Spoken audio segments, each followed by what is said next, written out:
What's up, guys? We made it to a Friday. Welcome to another episode of What's on the Menu. It is May 29, 2020. Dale, how are we doing today? Another day in quarantine. How are you? It's coming to an end. I have some so. great news for you. Ooh. I'm going to get into that in just a second. Now, usually on What's on the Menu, we're not politics whatsoever, as cliche as that sounds. But there was something that caught my attention. And everyone's well aware of the Minnesota riots and the whole George Floyd situation. We're not really going to go into that. Something that really caught my attention, though, was a CNN field correspondent by the name of Omar Jimenez doing his job, reporting on the shitty riots that are going on in Minneapolis. It's really sad if you've seen some of the videos. He was eventually arrested. And so we walked away. I'm sorry? No, I'm under arrest. Okay. Do you mind telling me why I'm under arrest, sir? Why am I under arrest, sir?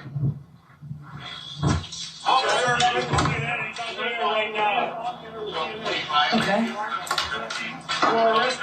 For doing his job.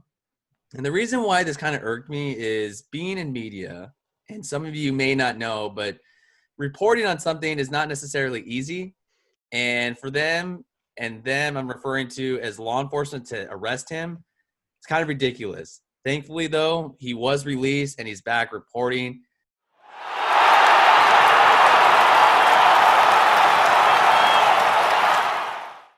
But let the man do his job. Dale? Yeah, so absolutely mind-blowing to me, one, that this is happening in our country. I think that the riots and everything that's happening at home is terrible. And it also sucks that it doesn't matter what news sources you look to for information, you don't get the same information on any of them. Yeah. But again, we're not going to get too political in this. But when it comes to the CNN reporter that was arrested, I just hope that hopefully this catches the attention of more people that have a voice and concern for this kind of stuff. And just hopefully we can be better. I mean, at the end of the day, we just have to be better. Yep. 100% agree. So thankfully, Omar Jimenez is back in the field doing his work, reporting on this really, really shitty time. But on some brighter news and on a brighter note, the city of San Diego is set to reopen June 2nd on Tuesday. I don't know why we can't just open on Monday. Yeah.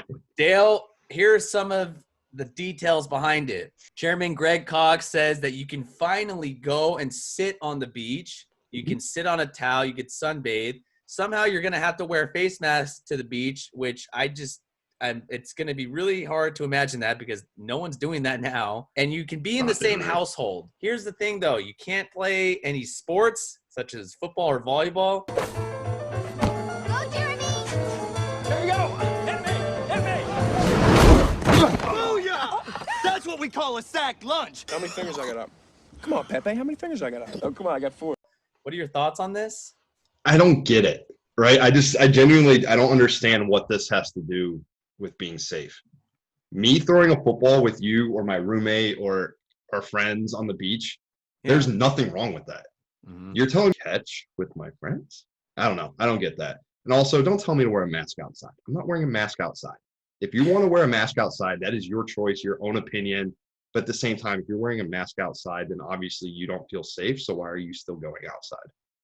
My thing with the beach is, even before the pandemic, so they're obviously going to enforce physical spacing, which I totally get. Even before a pandemic, name a fucking situation in the past when you've gone to the beach and you sat next to a stranger as if you were like at a bar or at a game. No, everyone, if anything, the rule's 6 feet. I think it's like 18 feet. If I don't know someone at the beach, I'm not going to sit next to them. Especially like casual beach experiences. If we're going to like spring break or something, okay, I get it. But nobody's celebrating that kind of thing right now. You know, like no one's doing the spring break environment at the beaches.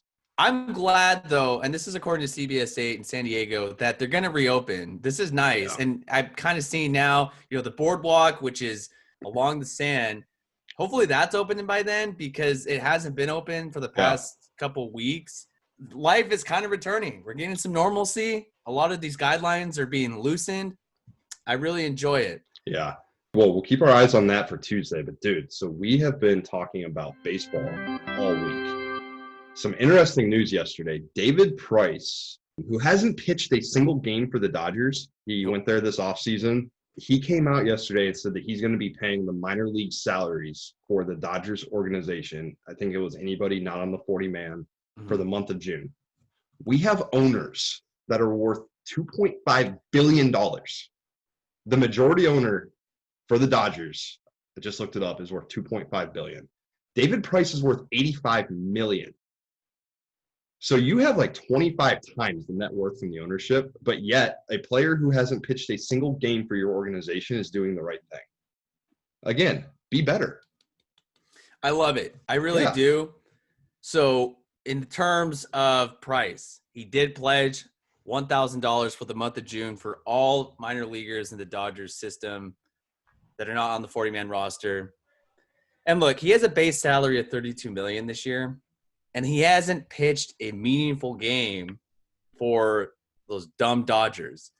But I really love the move. It's very charitable. It's very philanthropic. It's just being a good human. Think about this. So the reason why this is such a big deal, there was a report earlier. The minor league system is on the verge. Their season is on the verge of being canceled. And there's hundreds of minor leaguers that are being cut from teams. And the good old Oakland A's, certain model organization there, are no longer – their players in their organization, they are not going to be receiving any stipends for the rest of the year. Whereas my San Diego Padres and the Seattle Mariners have said that they will pay their minor leaguers through the month of August, which is great because in the month of August is usually when the minor league season ends. Right. So back to Price, for him to step out and do this, I think this is a great job. I think this is a great look. I still can't stand the Dodgers. But for someone, I mean, think about this. Put yourself in the shoes or the cleats of a minor leaguer. I mean, you are trying to get to the big leagues. You are trying to achieve your dream. And this pandemic and this deadly virus has completely altered that. And now they're putting guys in situations that probably have families, young babies and kids and wives and mortgages that are trying to make it. For him to do that, I salute David Price. No matter what uniform he is, I think that's awesome. And I get it. It's only for the month of June. Look, me and you more than the owners are doing. Exactly. Salute to David Price. I absolutely love it. I get it. There's no sports on, but we're getting close. Hang in there, everybody. We're going to get there sooner rather than later. Plenty of things that we can watch this weekend. One, Doc Day. So tonight, Roy Halladay, dude was a beast. Yeah, he's a beast. Pitched a perfect game. He's going to have his documentary tonight, Imperfect, the Roy Halladay story on ESPN, 7 p.m. Eastern time. So that would be 4 o'clock here on the West Coast. Rest in peace to him.